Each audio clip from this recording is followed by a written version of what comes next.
வணக்கம், நான் டாக்டர் தனசேகர் பேசுகிறேன். சமீப காலத்தில் ஒரு வீடியோவில் ஆக்சுவலாக இன்ஸ்டாகிராமில் ஃபாலோ பண்ணுறவங்களை பார்த்தீங்கன்னா ஒரு அழகாக ஒரு வீடியோ போட்டிருந்தேன். பட் ஆக்சுவலாக இது வந்து இவ்வளோ பிரபலம் ஆகும்னு நான் எதிர்பார்க்கவே இல்லை. இந்த வீடியோவில் வந்து நாங்கள் பேசின டாபிக் என்னென்னு பார்த்தீங்கன்னா ஹெமாஞ்சியோமா அப்படின்னு குழந்தைங்களுக்கு பிறப்புலேருந்தே வரக்கூடிய சிவப்பு கலரில் இருக்கக்கூடிய ஒரு மச்சம் போல் இருக்கக்கூடிய ஒரு ஸ்ட்ரக்சரை பற்றி தான் பேசினேன். ஸோ இந்த ஹெமாஞ்சியோமா அப்படின்றது என்ன அப்படின்றது முதல்ல பேசுவோம். அதுக்கப்புறம் மற்ற விஷயங்களை பற்றி தொடர்ந்து பேசுவோம். ஹெமாஞ்சியோமா அப்படின்றது என்னன்னு பார்த்தீங்கன்னா குழந்தைங்களுக்கு வரக்கூடிய ரத்த நாளங்களை மொத்தமாக ஒரு இடத்துல முடிச்சு போட்ட மாதிரி இருந்தால் அதுதான் ஹெமாஞ்சியோமான்னு சொல்லுவோம். ஸோ இந்த ஹெமாஞ்சியோமா அப்படின்றது ஒரு ரத்த நாளத்தோட ஒரு முடிச்சுன்னு சொல்லலாம். ஸோ ஹெமாஞ்சியோமா அப்படின்றது குழந்தைங்களுக்கு பிறப்புலேருந்தே வரக்கூடிய ஒரு சின்ன ரத்த கட்டி. இது குழந்தைங்களுக்கு பொதுவாக எந்த பாதிப்பையும் உருவாக்காது. ஸோ ஹெமாஞ்சியோமாவில் அந்த கேள்வி கேட்டிருந்த அந்த வாசகர் என்ன சொன்னாருன்னா, நான் தேனி மாவட்டத்துலேருந்து கால் பண்ணுறேங்க, என் குழந்தைக்கு வந்து கன்னத்தில் இந்த இடத்துல ஒரு ஹெமாஞ்சியோமா இருக்குது, ஒரு சிவப்பு மச்சம் இருக்குது, இது என்ன பண்ணணும் அப்படின்னு கேட்டார்.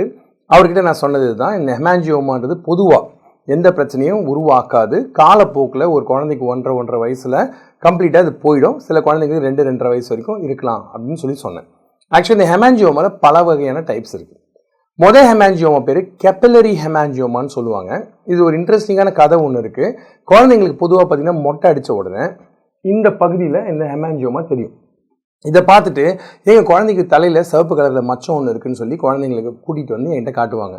இந்த ஹெமாஞ்சியோமா இருக்கக்கூடிய குழந்தைங்களுக்கு எந்த பாதிப்பும் வராது. ஆக்சுவலாக நம்ம வாசகர்கள் இதை பார்த்துட்டு இருக்க எல்லாருமே வந்து ஸ்டாக் பைட் அப்படின்னு சொல்லக்கூடிய ஒரு கதை கூகுளில் படித்து பார்த்தீங்கன்னா தெரியும். நாரை குழந்தைய தூக்கிட்டு போகிறப்போ நாரையோட கொம்பு அல்லது மூக்கு குழந்தையோட கழுத்தில் குத்ததுனால வந்த ஒரு சின்ன கட்டு அப்படின்னு சொல்லுவாங்க. இது ஒரு சுவாரஸ்யமான பாட்டி கதை.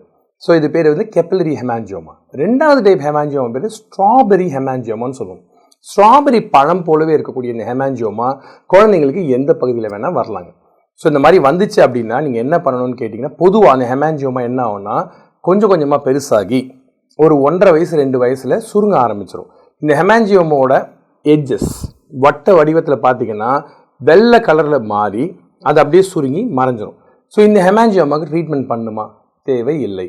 ஸோ ஏன் தேவையில்லை அப்படின்னு கேட்டிங்கன்னா, இது சாதாரணமாக பார்த்தீங்கன்னா எதுவுமே பிரச்சனை கொடுக்காத ஒரு விஷயம். ஆனால் இதே ஸ்ட்ராபெரி ஹெமாஞ்சியோமா உடலில் வேறு பகுதிகளில் இருந்தால் ட்ரீட்மெண்ட் பண்ணணுமா வேணாமான்னு கேட்டிங்கன்னா கட்டாயம் ட்ரீட்மெண்ட் பண்ணணும். ஒரு உதாரணத்துக்கு பார்த்தீங்கன்னா, அந்த ஹெமாஞ்சியோமா இங்கே இருக்குதுன்னு வச்சுக்கோமே. அப்போ அந்த குழந்தையால் அந்த கண் எப்படி திறக்க முடியல அப்படின்னு பார்த்தீங்கன்னா, ஒரு 2-3 வயசில் 2-3 மாதத்தில் இருக்கக்கூடிய குழந்தைக்கு இந்த கண் எப்படி திறக்க முடியாமல் இருந்தால் உங்களுக்கே தெரியும் என்ன பிரச்சனை வரலாம் அப்படின்னு. குழந்தைக்கு போகக்கூடிய ஒளி மற்றும் சிக்னல்ஸ், மூளைக்கு போகக்கூடிய சிக்னல் பாதி தான் போகும், இந்த கண் வழியாக முழுசாக உள்ளே போகாது. ஸோ அப்போ என்ன ஆகும்னா மூளை இந்த பக்கம் வந்து மந்தமாயிடும், இந்த பக்கம் வந்து சரியாக இயங்கும். இதுதான் குழந்தைங்களுக்கு சில காலத்தில் லேசி ஐன்னு சொல்ல வரக்கூடிய கண்ணில் வரக்கூடிய ஒரு சோம்பேறித்தனம்னே சொல்லலாம். இது ஒன்று. ஸோ இந்த மாதிரி இருக்கக்கூடிய இடத்துல நம்ம கட்டாயம் ட்ரீட்மெண்ட் பண்ணணும். நம்பர் 1. நம்பர் 2, சில குழந்தைங்களுக்கு இந்த பகுதியில் அல்லது இங்கே இருக்குது அப்படின்னா இந்த குழந்தைங்களுக்கு ட்ரீட்மெண்ட் பண்ணணும். ஏன் அப்படின்னு கேட்டிங்கன்னா, சாதாரணமாக அவங்க உட்காந்துருக்க டைமில் இடிச்சிட்டாங்கனாலோ இப்படி தேய்ச்சிக்கிட்டாங்கனாலோ அதுலேருந்து ரத்தம் அதிகமாக வரக்கூடிய வாய்ப்புகள் உண்டு. அதே மாதிரி குழந்தைங்களுக்கு கால் மூட்டு பகுதியில் முன்னமோ பின்னமோ இருந்துச்சுன்னா நீங்கள் ட்ரீட்மெண்ட் பண்ண அவசியம் வரலாம். ஸோ இந்த கெப்பிலரி ஹெமாஞ்சியோமா போக ஸ்ட்ராபெரி ஹெமாஞ்சியோமாவில் ட்ரீட்மெண்ட் என்ன ஆப்ஷன்ஸ் இருக்குன்றது லாஸ்ட்டாக சொல்கிறேன். 3வது டைப் தான் மேஜரான ப்ராப்ளம். இந்த ஹெமாஞ்சியோமா பேர் வந்து ஆங்கிலத்தில் கேவர்னஸ் ஹெமாஞ்சியோமான்னு சொல்லுவோம். ஆங்கிலத்தில் கீழே போட்டிருக்கும் பாருங்கள். இந்த கேவர்னஸ் ஹெமாஞ்சியோமா எங்கே வரும் அப்படின்னு பார்த்தீங்கன்னா, குழந்தைங்களுக்கு உடலில் எங்கே வேணால் வரலாம்.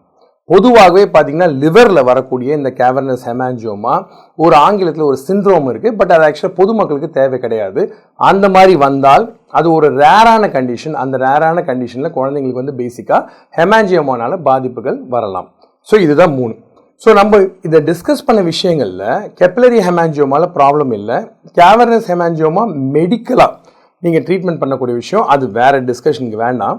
ரெண்டாவது சொல்லக்கூடிய இந்த ஸ்ட்ராபெரி ஹெமாஞ்சியோமான்னு இங்கே மற்ற பகுதியில் இருந்தால் என்ன சார் பண்ணணும் அப்படின்னு கேட்டிங்கன்னா, ஃபஸ்ட்டு எதுவும் பண்ணாமல் இருங்க. நம்பர் 1. நம்பர் 2, டாக்டரை பார்த்தீங்கன்னா டாக்டர் என்ன பண்ணுவாங்கன்னா, சப்போஸ் ஒரு சந்தேகம் இருந்தால் ஒரு அல்ட்ராசவுண்ட் ஸ்கேன் அல்லது டாப்ளர் ஸ்கேன் பண்ணி அது எவ்வளோ பெரிய ஹெமாஞ்சியோமான்றதை கண்டுபிடிப்பாங்க.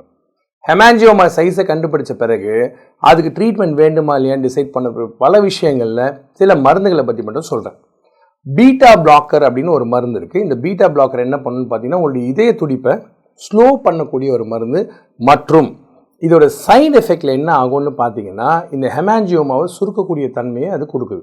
இது குழந்தைங்களுக்கு ஒரு ஹார்ட் செக்அப் பண்ணிட்டு தான் யூஸ்வலாக டாக்டர்ஸ் கொடுப்பாங்க. ஸோ பீட்டா பிளாக்கரை மாத்திரையாகவும் சாப்பிட்லாம். அதே பீட்டா பிளாக்கர் கண்ணில் ப்ரெஷர் அதிகமாச்சுன்னா ஆக்சுவலாக குளோக்கோமான்னு ஒரு கண்டிஷன் இருக்குது.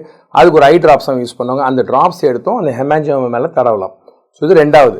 வேறு என்ன சார் ஆப்ஷன் இருக்குது அப்படின்னு கேட்டிங்கன்னா, சில குழந்தைங்களுக்கு ஸ்டீராய்டு ஓரல், அதாவது வாய் வழியாக கொடுக்கக்கூடிய ஸ்டீராய்டு மருந்தாகவும் இருக்கலாம், அல்லது அந்த ஹெமாஞ்சியோமாக்குள்ளே இன்ஜெக்ட் பண்ணக்கூடிய ஸ்டீராய்டாகவும் இருக்கலாம். ஸோ இவ்வளோ டீப்பாக நம்ம ட்ரீட்மெண்ட்டுக்குள்ளே போகணுமா சார் அப்படின்னு கேட்டிங்கன்னா, ட்ரீட்மெண்ட் பண்ணுறதுக்கு முன்னாடி கண்டிப்பாக உங்கள் டாக்டர் உங்ககிட்ட பேச தான் போகிறாங்க. ஆனால் இதை சரி பண்ணணுமா வேணாமாங்கிற கொஸ்டின் அது எந்த விதத்தில் குழந்தைங்களுக்கு மெக்கானிக்கல் ப்ராப்ளம் கொடுக்கக்கூடிய தன்மை இருந்தால் மட்டும்தான் நம்ம அதை ட்ரீட்மெண்ட் பண்ணுமே தவிர வேறு எதுவும் பண்ண வேண்டிய அவசியம் கிடையாது. ஸோ ஹெமாஞ்சியோமா எந்த பகுதியில் இருக்குதுன்னு பார்த்துட்டு அது எந்த விதமான ஹெமாஞ்சியோமான்றதை டாக்டர் டிசைட் பண்ணிட்டு ட்ரீட்மெண்ட் பண்ணுற வரைக்கும் தயவுசெய்து பொறுங்க. ஸோ தேனியிலேருந்து கால் பண்ண அந்த வாசகருக்கு மிக்க நன்றி. என்னுடைய அறிவு கண்ணை திறந்து வச்சு மற்ற மக்களுக்கும் இந்த ஹெமாஞ்சியோமாவை பற்றி பேச சொல்லி கொடுக்க எனக்கு ஒரு வாய்ப்பு கிரியேட் பண்ணி கொடுத்தாரு. எனக்கு ரொம்ப சந்தோஷமாகவும் பெருமையாகவும் இருக்குது. உங்கள் குழந்தைக்கு கன்னத்தில் இருக்கக்கூடிய இந்த ஹெமாஞ்சியோமா காலப்போக்கில் கரைஞ்சிரும். ஹெமாஞ்சியோமாவை பற்றி கீழே கமெண்ட் பண்ணுங்கள். சேனலுக்கு சப்ஸ்கிரைப் பண்ண மறக்காதீங்க. இன்னொரு நாள் இன்னொரு விஷயம் கட்டாயமாக அறிவியல் ஆதாரத்தோட உங்கள் முன்னாடி வந்து கண்டிப்பாக நிற்பேன். அதுவரை விடைபெறும் போது உங்கள் டாக்டர் தனசேகர். நன்றி, வணக்கம். இது SS Healthcare சேனல்.